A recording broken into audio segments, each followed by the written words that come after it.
two teams that feel like they have it all figured out right now. The Jacksonville Jaguars at 3-1, who I was told were fraudulent. Still are. And the Indianapolis Colts at 3-1, who had their first real test of the season. And they passed. Almost. And they lost. They passed. They had mistakes. No, they got to see. Huh? They're still passing. Passing. They passed. Yeah. Okay, we're here. Okay, they lost. Yeah. Yeah, hold that. They did lose. They were cost sick of the themselves. seat. They had mistakes in that game. Let's all be fair. Let's be fair. But now we're a quarter into the season. And we have more of a feel for these two teams. We know that one team that was favored coming in might not be in this race. They have to bounce back. Let's see if they They're are. going to bounce back. I have Cooper Jaguars Rush next or week. Colts? So Wait. Joel, you said something important. I just want to maybe think we should change it up a bit. You said, and it was a good statement until I looked at their next 3 games. You said that they've kind of showed us a little bit of who they are, who they're going to be. the Jags or the Colts? Yeah, the Jags. Okay. They're sitting at 3-1. This can easily be a 3-4 team in 4 weeks. They play Kansas City, Tough game. Seattle, Tough the game. Rams, Tough game. then a bye. They could win all those games. They could lose all of them. I don't think they could beat the Rams, so I wouldn't say that. That would They're be home for all 3 of I believe, though, right? Yes, this is 3 home games for sure. You One put- is at 9:30 in the morning. I don't know how that. that's Berlin. That's the Rams. They'll at worst Wherever. be 1 and 2. They're not losing all 3. If they go 1 and 2, that's a W. Yes, for sure. But they're both 3-1 right now. And who's your pick right now to win the AFC South? Easily the Colts. They've been more impressive. They played better teams. And against the best team of all the teams that they've faced, they actually, I watched it live, them give the game away to the other team. And I want to give a shout out to AD Mitchell because I was pretty hard on him on Twitter, and I want to apologize to him because I think all in all, he made an unbelievable play. It was an amazing 75-yard play that really he made possible. It's an amazing catch. It's an amazing play after the catch as well. Absolutely dusting the defenders, getting into the end zone. It is devastating that he just lost handle of the ball, whether it was a celebration, whether it was him just trying to get past a goal. It really is unfortunate because he got robbed of what could have been play of the week. Changed the It game. was incredible. But what kills me is the hold on the 52-yard run from Jonathan Taylor. Facts. It was so unnecessary. That run was crazy. He's in too. the second level already. Jonathan Taylor just has a Jonathan Taylor moment. I'm getting goosebumps. It was amazing. He tells the defender, get off me, and just breaks it. He's been on a mission this season. And honestly, it sucks because it would have just re-emphasized his case for Offensive Player of the Year next to the other guy on the other side who probably right now is the odds-on favorite in Puka Nacua. He gave himself that moment to go ahead and seal that game, or what could have potentially sealed that game for Indianapolis. AD Mitchell unfortunately holds. And then you have the slip in coverage. And of course, Tutu Atwell goes 88-yard touchdown. Perfect pass from Matthew Stafford. You give the Rams an inch, they will take it, and they will capitalize. And unfortunately for the Colts, they needed to be perfect. And even still, they had moments of not being perfect and still were in pretty great control of this game until the very end. What sucks about it, talking about Daniel Jones, is the 2 interceptions that he threw, they were very, very similar. Both to Cameron Curl, both in situations where he's kind of trying to force the ball downfield. I thought all in all, he played a decent game. The turnovers really were pretty bad, though. Just again, because they were so similar. It was not learning from your mistake from the first drive of the game to the last drive of the game. But with all of those mistakes, I still love what I saw from the Indianapolis Colts on the road against one of the teams that we look at and think can potentially go to the Super Bowl, can be the best team in the NFC. You showed that you can hang with them. You showed that your offense was not a fluke. You were still able to go out there and be great. Jonathan Taylor still looked great against one of the leagues. Right now, statistically, I'm not sure if that changed after this week, but they were coming into this game the best rush defense in football. I love what I saw from that offense. I love what I saw from that defense outside of Puka Nacua just being Puka Nacua. There's not much that you can do with that. And then, of course, 27 points, but for a majority, they were able to limit and really restrict this offense from the Rams. It's just in the fourth quarter, it kind of just all collapsed for them. For the Jags, I'll give credit where credit is due. They're turning the ball over a ton. That is the main reason they celebrated a W against a banged up 49ers team. Nevertheless, impressive.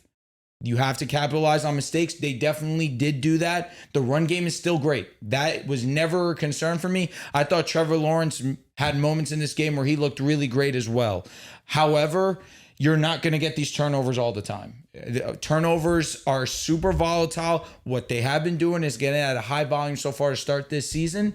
I don't anticipate that to continue the trend.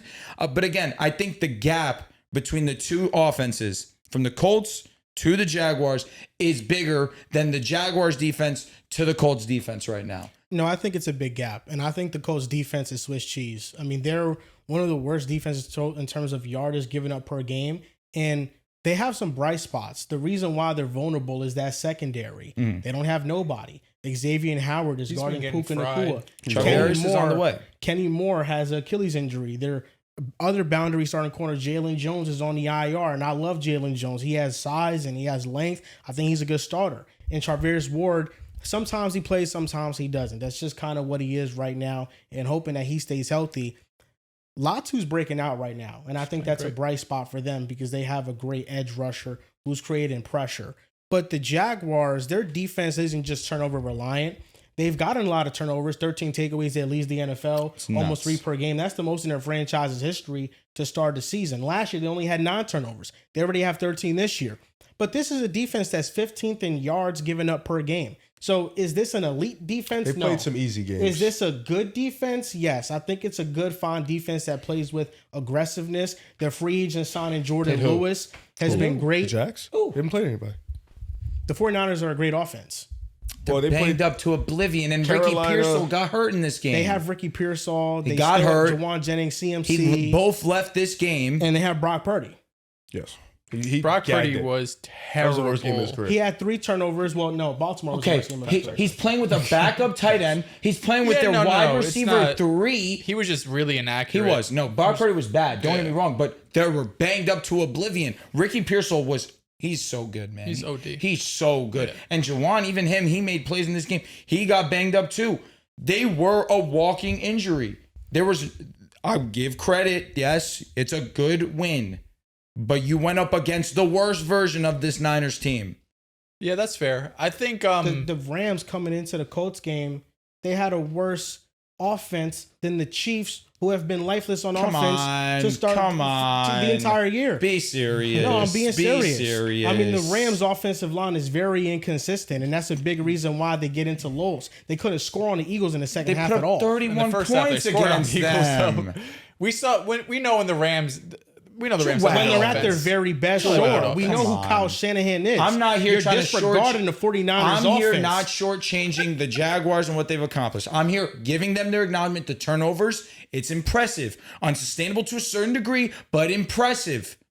Let's be honest. This variation of the Niners is banged up to oblivion. The Rams, let's not compare. They're still good. There's a week ago, that same in this injured game, they lost their wide receiver one. A week ago, that same supporting cast gamed the Cardinals. Cardinals are mid. The Cardinals are a solid team. They're in the hunt team. They're in the hunt team. They're like the 20th best team. If they were in the AFC, 20th is cool. If the Cardinals were in the AFC South, you'd be picking them to win the division before the season started. No, I wouldn't. Yes, you before would the season started, maybe. Before No, the season started, Texans. We all picked the Texans. I was super high on the Texans. Texans. We all picked the I Texans. had the Texans in my top 10. The Cardinals are a solid Coming in, they team. weren't. They're in the Coming in, best Texans division were of better than the football in the Cardinals. NFC Texans as a West. top We 10 all had team the Texans coming above in. the Cardinals coming. Like comfortably. I mean, I get it for sure, but I'm saying the Cardinals would be in the mix. They're a talented team. They would be in the mix in the hunt. worst division in football. They're I'm in the hunt team. I mean, yeah, they're playing the best division of football. No, if the Cardinals are in the AFC, they're plus. But I'm just saying, I'm not using the Cardinals game as like, whoa, they beat the Cardinals on like a last second. But Mac Jones was awesome, and they had a ton of yardage. That's what I'm saying. Their offense is really good still.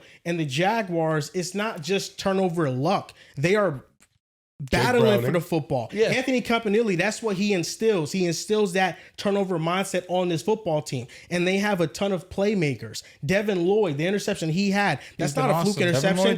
That's him recognizing the coverage and him stepping up. They played the Panthers and the Bengals with Jake Browning. And then the Houston. The Bengals Texans with Joe offense. Burrow before he was subbed out, before he left the game, they weren't moving on offense. They had 14 points. they weren't moving on offense. It was 14-21 the second quarter. Yeah, he got hurt in the second. And it was like 14-21, 14 up. They forced 4 turnovers on Jake Brown. They are top 5 in success rate. So they've been down and down. They've been doing them their thing. I'm giving them they're fourth in points allowed right now in the NFL. I think their defense is good. I don't think it's as good as the stats are showing. That's what I'm saying. Because right now they're like a top 5 defense. The Jaguars, they're 15th in yardage given up per game. I think they're a solid defense. I don't think they're an elite unit. I don't think they're top 10, but I think this is a good unit.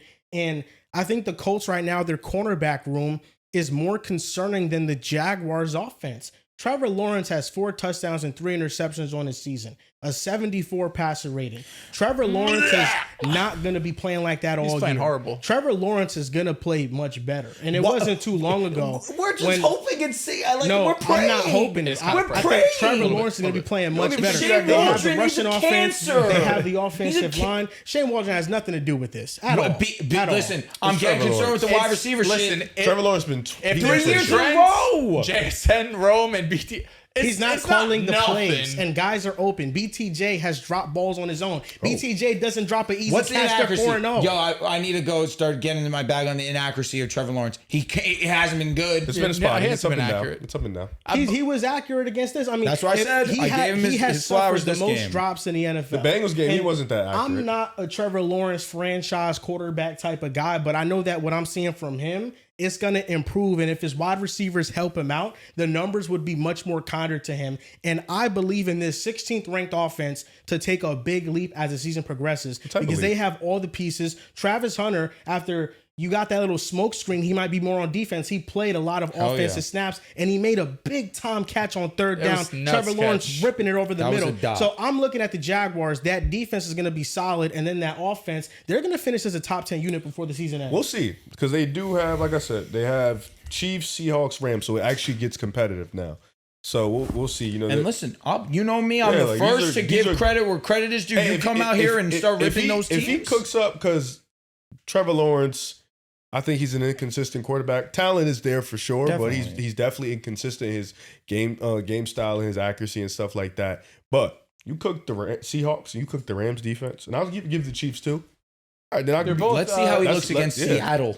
That's a tough game. Let's see how the Jaguars defense looks against Seattle. Right? This is it's a double-edged sword for you. Kind of low-key a win-win knowing Joel for the sole fact that Sam Darnold goes out there, he looks like shit against the Jags. Credit to the Jags. But Seattle goes out there and they start dialing up the Jags. What are we going to do there? The Rams defense is not that good also. That secondary, their pass rush is great. The secondary, I'm worried about that pass rush, because when Trevor gets pressure, that's when the accuracy things, then the hospital ball comes out. Their rush defense has been great this season. I think what this comes down to is what quarterback do you believe can sustain or improve? Because just when I'm looking at the schedule, the Colts have 3 tough games. So I'm thinking tough games, thinking like you're probably like underdogs by, a decent amount. It's just for the rest of the season. They're at the Chargers, at KC, and at Seattle.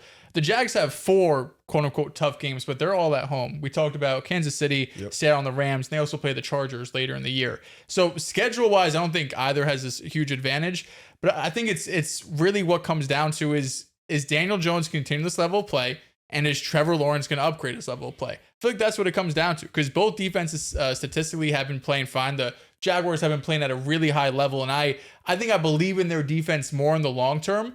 But when you're talking about a rushing offense, they cancel out. Jonathan Taylor's like the best back in the league. Legend. You have the Jags. First of all, the Jags offensive line is like one of the best in football right now. It's top 2 in pass block and run block win Carolina rate. game. Huh? Carolina game. No, Yeah, but I they've been think doing their thing overall it's been good. against everyone. It's been good. ETN looks explosive again. Like, this looks like the ETN that was promised at Clemson. great. So I think you have a lot of highlights ETN, on I that think, side. sticks. Like that, I'm not worried about. The run game stays. What I am concerned about is Trevor Lawrence and his constant inconsistency. Trevor Lawrence. It's really concerning me. And this defense, again, it's played well. I think these turnovers are unsustainable, and you're going to go up against better competition, and we're going to see this defense, whether how real it is or not. Because as of where we stand right now, I'm still unsure. And when Ricky Pearsall was in this game, Ricky Pearsall was kind of doing whatever he wanted. Ricky Pearsall's a demon, man. I can't say enough good things about him. He goes out not early, but like at the halfway point in this game, and this offense looked like it could do absolutely nothing. CMC is leading or it led the team in receiving yards this past game. The fact that he's been a better receiver than a running back, one, speaks to their inefficiency as a rush offense as a whole, because one, CMC, and then two, this rush block is getting no push whatsoever. And you need CMC as a wide receiver threat right now because you have no one. Mm-hmm. Absolutely. Yeah, the one team they just couldn't run the ball against is the Texans. So who? The Jags. And they even ripped it's not off a couple shocking. of big ones that game too. Yeah, ETN was he was solid. That Yeah, game. I listen. The 3.5. the Who's Jags, been the more Jags run game impressive is real. this season? I'm just going to ask that very plainly, very bluntly. So far this season, who's been more impressive, the Colts or the Jags? Colts. It's easy. Probably the Colts. I've been more impressed by the Jaguars. But what have they done? I think I say Colts because expectations for both coming in. For me, it's the Colts. Okay, I think that's a fair statement. I think that's what a majority would also say. Yeah, I think the Colts because offensively you're not expecting Daniel Jones to play this well. Yes. And defensively the Jags have looked really good, but you can look at the first 3 games and been like, all right, yeah, I mean. And the only reason you pick the Colts is because you want to say that expectation, nobody expected Daniel Jones to light the league on fire, and he's been excellent. That's why. You know, if the Jaguars were a sob story of the year and they had a narrative like no, this they going had for them, expectations. then- They've just been underwhelming the pass offense. What's so asked you guys impressive about beating Jake Browning, the Panthers, and the And Texans? BTJ was supposed to ascend as a top 10 wide receiver. That's been a fucking dud. Well, he's supposed Yeah, to stay. he hasn't He played about to be well. dropped. Trevor Lawrence was supposed to get back into top 10 conversations, dark horse MVP. He's been Through made. 4 weeks, the Jaguars offense, Trevor Lawrence and BTJ, it hasn't clicked all the way. For sure. He And clicks that's with why everybody it's else. very early in the season. But I remember asking you guys a simple question before the season started.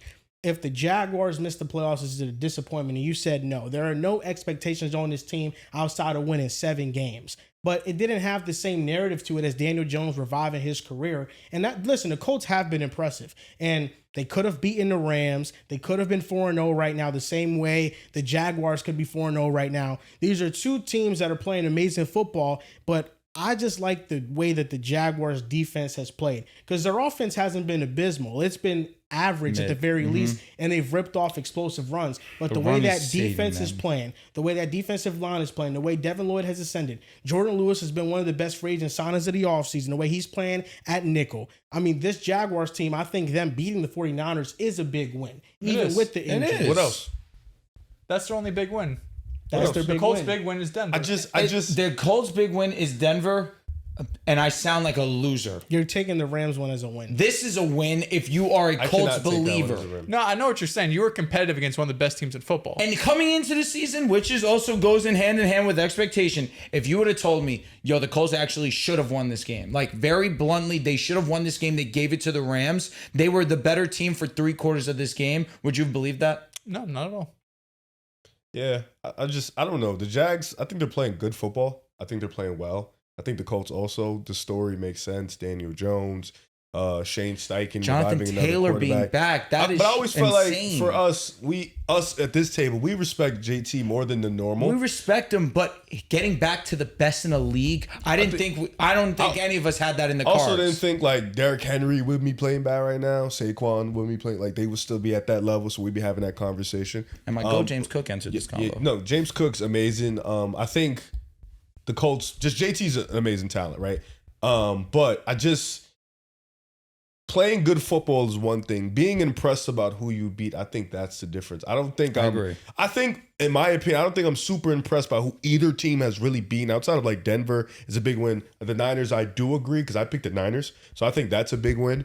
I just think neither team up until this point hasn't given you anything. Like it's definitely like. What about the Colts' defensive performance against Miami week 1? Considering how Miami's offense has looked 2, 3, 4. Yeah, I think that's like That was just Tua being really bad. yeah, I think Tua was horrible. He threw some was so interceptions. bad. He was really But bad. not many teams make Tua look bad quarters 1 through 4. I don't think they quarters had- 4 yeah. Tua can have a collapse. He was I'll just- agree but- with you. But he had clean pockets and he was just throwing That's some exactly nonsense. what I'm So saying. I don't think they did anything. They like, won't think they did insane. anything. They kind of crazy. had him confused. Yeah, he was. I think he No, was. I Just, think he just played like confused shit. himself. yeah, I think he just. Liatu dropping back into coverage? He threw it right to him. that was Branger, but you're thinking Liatu's going to drop into coverage? I think. sure, Watch but film. Yeah, I think. the, Tell Tua watch film. for these two teams, Colts being Denver, Jags being the Niners, I look at that as more of if we're in a class, that's the first quiz. And I think both of them passed their quiz. Is it a test? Not going to say that. I think this week coming up, the Jags have a test against the Chiefs. I don't know who the Colts play coming up next week. We'll probably figure that out soon. Well, you guys do know that Week 18 is Jags and Colts. That would be fire. If they're both fighting for a spot, that would be beautiful. Go ahead. No, it's going to come down to the very end. I hope you stay on this ride. I'm going with the Jags winning Stay on this ride, then. Get back in this. I don't know if the Texans get back in. Texans are fried, brother. But I don't think there's anything. Moving on. That's one thing we can agree on, pal. The Texans are cooked. They're old news. They're cooked. It's Daniel Jones's division, pal. Oh, heavens. How does that make you feel? Should be ARs. Daniel Jones, it's not only his division, but he's also the best quarterback in that division. Winning division once makes it your division. CJ got 2 of those. He does have 2. He's got 2. You would have had one, you would have got it. You got 2. But I don't think either team has done enough in the first month to say with conviction. Trevor did. I just think it's who do you believe in? Who do you believe in going forward? Do you believe in Trevor Lawrence? I believe in Trevor Lawrence. You believe in Trevor Lawrence or Daniel Jones? Trevor Lawrence. Why? Why? Vibes. I wouldn't say Trevor Lawrence. I think the Jags have more talent on the defensive side. I don't know whether it's good, great, elite. I don't care about that part. I think they have a little bit more talent on that side. I think just in terms of from the secondary, you have Travis Hunter, Jordan Lewis. Then you got guys like Josh Allen. Trayvon Walker's been really good for them this year too. The linebacking core has been awesome. Yeah, Alukani. Different. There we go. Alukon's different. Yeah, so I think they have more talent, and that's why I would probably lean Jags. No, for sure. Their linebacking core is tough. Their defense has been. They got players. It's not. I don't think it's a fluke. The turnovers, you're not going to get 4 a game. That's how they made the playoffs that last time though. They got hella turnovers that year. Yeah, I mean but you're right though. It's not sticky week to week. You're not going to get 4 turnovers, and a couple of them like the CMC was tipped. Like they got shit going their way right now, and I think that's fair. But what I think when I look at both teams and both sides of the ball on both, it feels like the most upside remains with the Jags offense. Like the Colts offense right now, quote unquote, it's playing one of the best in football. So like, it can't get better. Their defense has been playing well, right? Like I don't think it's going to get much better. When I look at the Jags, the defense sure can fall off, but it feels like, man, this offense could be a lot better. Like the rushing offense has been great. I think it's going to continue to be great because Liam Cohen showed that last season. True. The year before it wasn't good. This year the Bucs rushing offense has not looked that great. So Liam Cohen has proven that he can, put a scheme together to maximize what you got running the football. It feels like the most potential is with the Jags passing offense, with Brian Thomas and with Travis Hunter. Brenton Strange turned into a nice player. So that's what you're buying into. You're buying into, we haven't even sniffed what we can become. Because if this passing offense gets going and you're running the ball the way you're running it, I mean, the sky's the limit.